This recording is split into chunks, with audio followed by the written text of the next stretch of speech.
हे मातृभूमि, हे मेरी जमीन, हे मेरी माँ, हे मेरी जान, तेरे लिए मेरी सर्वस्व है कुर्बान।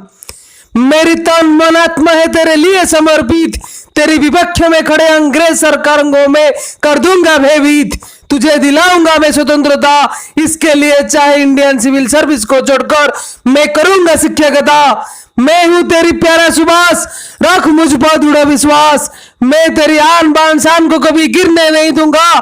तेरी मुक्ति के लिए मैं जग से भी लड़ लूंगा, तेरी मुक्ति के लिए मैं जग से भी लड़ लूंगा। चलिए भारत माता के इस वीर सुपुत्र नेताजी सुभाष चंद्र बोस के जीवन कथा का भाग 5 पार्ट 5 शुरू करते हैं। नेताजी 15 सितंबर 1919 में जहाज में बैठकर इंग्लैंड जाने के लिए भारत से रवाना हो गए। नेताजी लगभग 22 अक्टूबर 1919 को इंग्लैंड के तिलबुरी पोर्ट तिलबुरी बंदरगाह में पहुंचे। अगली सुबह नेताजी को office of the advisor to the Indian students, भारतीय छात्रों के सलाहकार के कार्यालय को बुलवाया गया और उन्हें इंग्लैंड में कैसे व्यवहार करना है, कैसे रहना है, इसके लिए कई सारे सलाह दिया गया। लेकिन कैम्ब्रिज यूनिवर्सिटी में उनका कैसे दाखिला होगा, नेताजी कुछ समझ नहीं पा रहे थे। वहां स्वयं से कैम्ब्रिज के कुछ भारतीय छात्रों से नेताजी मिले। उनमें से कुछ ओडिशा के थे। एक छात्र उन्हें मिस्टर इडावे के पास ले गया। मिस्टर इडावे बहुत ही दयालु तथा सहानुभूति रखने वाले व्यक्ति थे।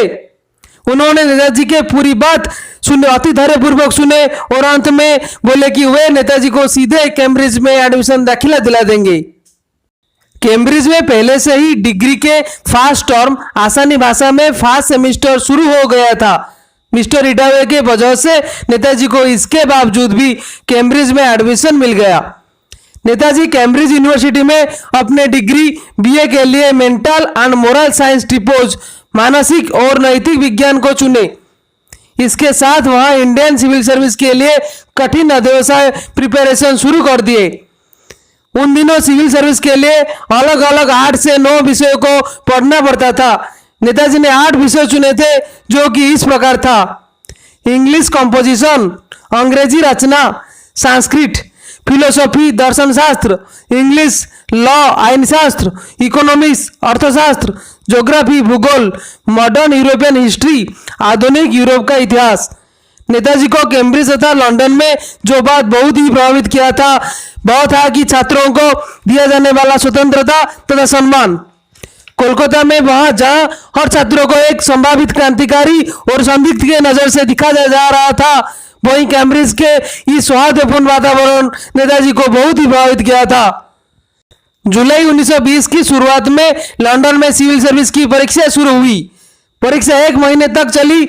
नेताजी इस परीक्षा के लिए पूरी मेहनत किए थे, लेकिन उनकी तैयारी उनकी अपेक्षा के अनुरूप नहीं था। इसलिए नेताजी इस परीक्षा को लेकर उतना आशावादी नहीं थे।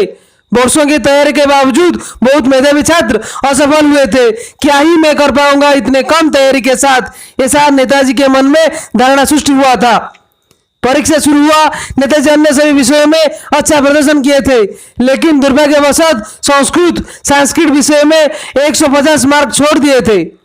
उन्होंने संस्कृत का एक ट्रांसलेशन रफ में पहले किए थे और उसको आंसर कॉपी उत्तर पत्र में लिखे।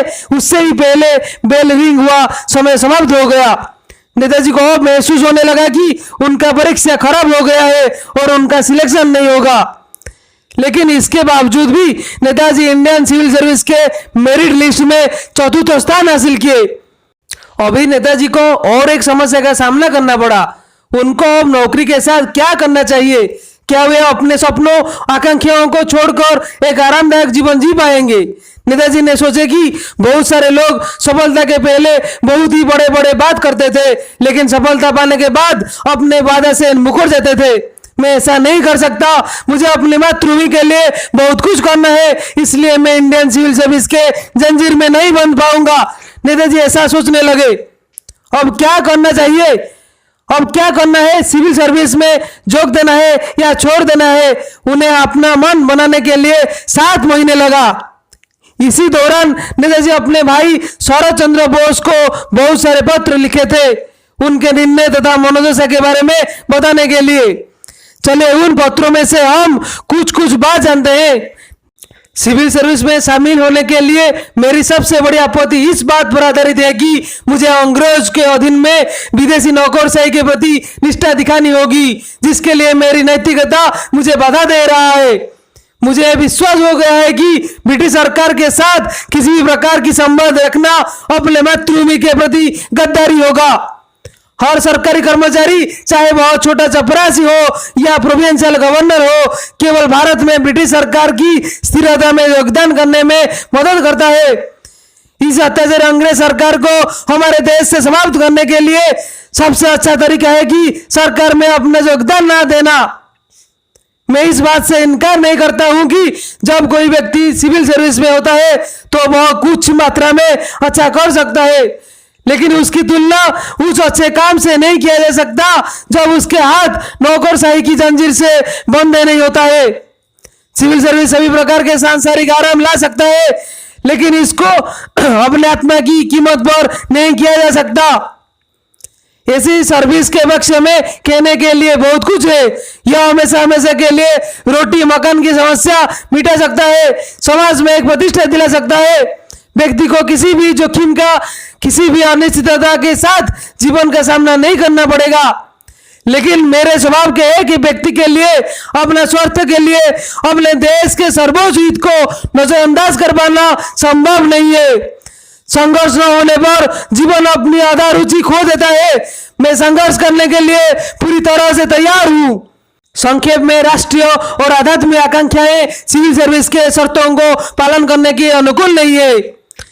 अगर चित्तरंजन दास अपनी उम्र में सब कुछ छोड़कर जीवन की अनिश्चितताओं को सामना कर सकते हैं, मुझे यकीन है कि मेरे जैसा एक युवक जिसके कोई सांसारिक परवाह नहीं है, वह ऐसा करने में बहुत ही सक्षम होगा। अगर मैं सिविल सर्विस छोड़ दूंगा तो मुझे अपना गुजारा करने के लिए काम की कोई कमी नहीं होगा। शिक्षकता, समाज सेवा, पत्रकारिता, ग्राम संगठन कार्य आदि अनेक कार्य है जो मैं कर पाऊंगा। व्यक्तिगत रूप से मुझे शिक्षकता, टीचिंग और पत्रकारिता, जर्नलिज्म करना पसंद है। राष्ट्रीय महाविद्यालय और न्यूज़पेपर स्वराज मुझे बहुत अधिक अवसर प्रदान करेगा। सादगी भरी जीवन, उच्च विचार, बलिदान का जीवन, मेरे देश के लिए पूरा दिल से समर्पण, यह सब मेरे लिए प्रतीक्षा कर रहा है। नेताजी ऐसे बहुत सारे पत्र अपने भाई शरद चंद्र बोस को लिखे थे। नेताजी 22 अप्रैल 1921 को अपना रेजिग्नेशन लेटर, त्याग पत्र सिविल सर्विस से दे दिए।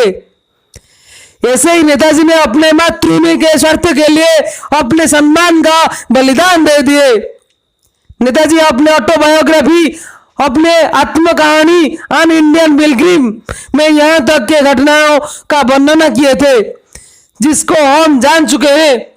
नेताजी के जीवन के अन्य सारी घटनाएं, विशेष तौर पर उनके राजनीतिक जीवन, पॉलिटिकल लाइफ के बारे में हम जब मॉडर्न इंडियन हिस्ट्री के इंडियन नेशनल मूवमेंट, भारतीय स्वतंत्रता संग्राम के विषय पढ़ेंगे तो विस्तार से जानेंगे। उन वीडियोस का लिंक हम इस वीडियो के डिस्क्रिप्शन में और एंड स्क्रीन में दे देंगे ताकि आप उसको आसानी से देख पाएंगे।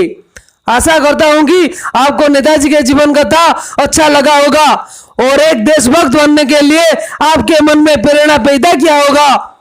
ऐसे ही प्रेरणादायक बायोग्राफी, आत्मकथा को अच्छे तरीके से जानने के लिए हमारे चैनल स्टडी क्लब को सब्सक्राइब कीजिए।